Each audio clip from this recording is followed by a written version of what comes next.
You're listening to the Everything Jewish 10 Minutes at a Time podcast, where you'll learn about every Jewish topic imaginable in about 10 minutes.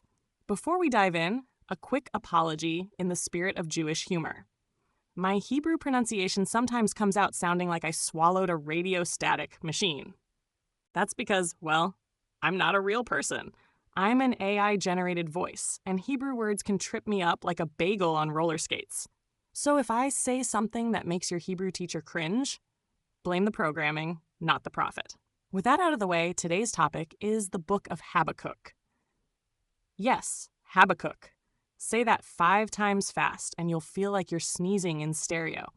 This short little book, tucked into the section of the Bible called the 12 Prophets, has only 3 chapters, but packs in some pretty deep questions. Habakkuk is the prophet who isn't afraid to talk back to God, and the conversation that follows feels surprisingly modern. So let's break it down and make it as relatable as your favorite Netflix binge. Habakkuk starts off not with thunder and lightning, but with a complaint. And let's be honest, if there's one thing Jews know how to do well, it's complain. Picture Habakkuk like the ultimate Yiddish grandmother asking God, "Oi, why is the world such a mess?" His main gripe is that injustice is everywhere, and God seems to be sitting this one out. Habakkuk looks at the world and sees violence, corruption, and chaos, kind of like scrolling through Twitter during election season. He doesn't just shrug and say, "Well, that's life." He calls God out, almost demanding an answer. And the amazing thing is, God responds. The whole book reads like a back-and-forth text thread between Habakkuk and the Almighty, with Habakkuk sending the initial "we need to talk" message. This setup makes the book unique. Unlike prophets who deliver messages from God to the people, Habakkuk speaks directly to God about the people. It's like getting customer service to actually answer your call. God's response is not exactly the soothing answer Habakkuk wanted. Instead of fixing things instantly, God basically says, "Relax, I've got a plan. The Babylonians are coming, and they're going to shake things up." Imagine Habakkuk hearing this and thinking, wait, your plan to solve injustice is sending in a superpower known for being, well, unjust? It's like complaining about one bad landlord and being told an even stricter one is about to take over the building. God's answer highlights a tricky part of faith. Sometimes the solution doesn't look like a solution at all. It's uncomfortable, confusing, and kind of maddening. And yet the message is that history has a direction. The bullies don't stay in power forever. That's a theme we've seen in Jewish history over and over again.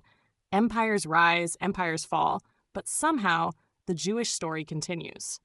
Habakkuk is wrestling with that idea in real time, making his short book feel very raw and honest. Habakkuk doesn't just throw up his hands, he doubles down. In chapter 2, he says he's going to stand like a watchman on the city walls, waiting to hear what God will say next. Imagine a stubborn sports fan camped outside the stadium, insisting, "I'm not leaving until you explain that terrible call." God answers again, but this time with a big idea. The righteous shall live by faith. That's one of the most famous lines in the whole Bible. Simple, but powerful. It's like the motivational poster of the ancient world. What does it mean? For Habakkuk, it's about trust.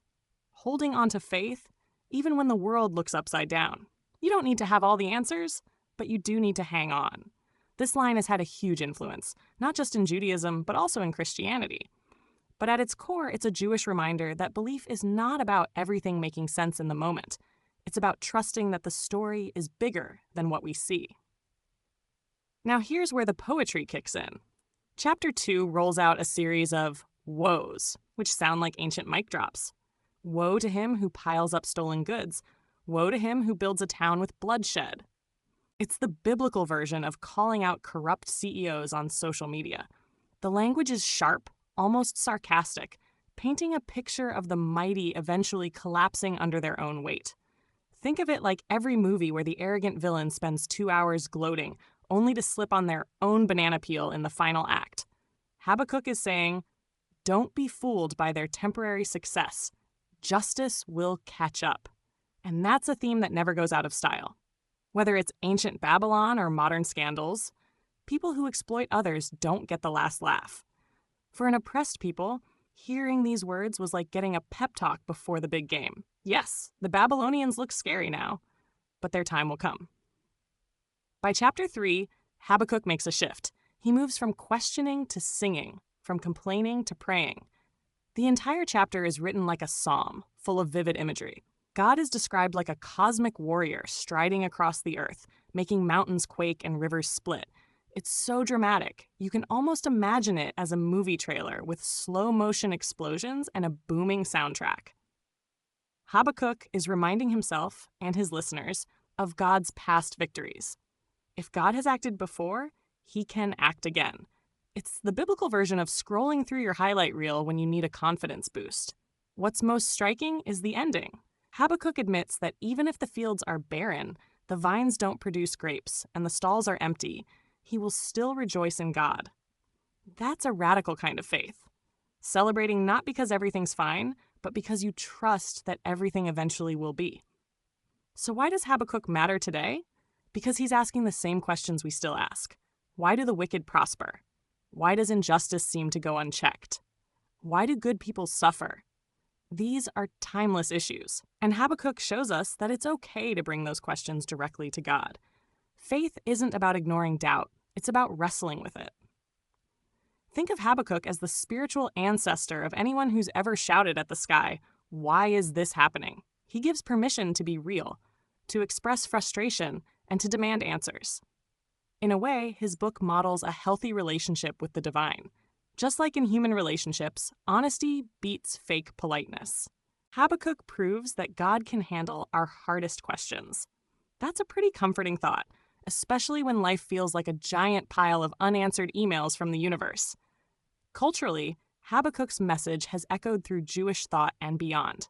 That famous line, "The righteous shall live by faith," became a cornerstone for later interpretations of resilience. For Jews living through exile, pogroms, or even just the daily grind, the idea was clear. Survival isn't just about physical strength, but about inner trust. In modern terms, it's like keeping your Wi-Fi connection strong even when the world's signal seems weak. The book also fits into the larger Jewish narrative of questioning and arguing with God. From Abraham to Job to Habakkuk, the tradition isn't about silent obedience, but about engagement. That makes Judaism feel alive and dynamic, not just rule following, but relationship building. And honestly, if you've ever been to a Shabbat dinner debate that lasted 3 hours, you know questioning is practically a sport. Habakkuk belongs right in that tradition, giving us the courage to wrestle with tough issues and still hold on to hope. One more fun fact. Habakkuk's name probably comes from the Hebrew word meaning embrace. How fitting is that? He embraces the tension between doubt and faith, complaint and trust. It's like a hug between two opposites that somehow works. Over time, Jewish commentators saw him as a model of persistence. Even when the answers weren't clear, he didn't walk away from the conversation. That's a lesson we can carry into everyday life. Whether it's sticking with a tough relationship, pushing through a rough semester, or just trying to survive family holiday dinners, sometimes the win is simply staying engaged. Habakkuk may be a short book, but it has layers like a good kugel. Sweet, a little crunchy dal, and surprisingly filling. So next time you hear his name, don't think sneeze. Think of someone who dared to speak up, dared to wait, and dared to believe even when the world looked bleak. That's a legacy worth embracing. And that brings us to the end of our 10-minute journey through the book of Habakkuk. Not bad for a prophet whose whole contribution to the Bible could practically fit on a restaurant menu. We've laughed, we've complained, and we've maybe even found a little inspiration.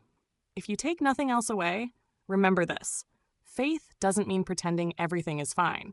It means staying in the conversation, even when the answers don't come quickly. Habakkuk's story shows that doubt isn't the opposite of faith. It's part of it. And that's a refreshingly honest message, one that still resonates today. Thanks for listening to the Everything Jewish 10 Minutes at a Time podcast. If you enjoyed this episode, please forward it to a friend who might like it or leave us a positive review so others can discover the show. Until next time, keep questioning, keep learning, and keep finding joy in the conversation. Because sometimes the best way to embrace faith is to wrestle with it. Shalom.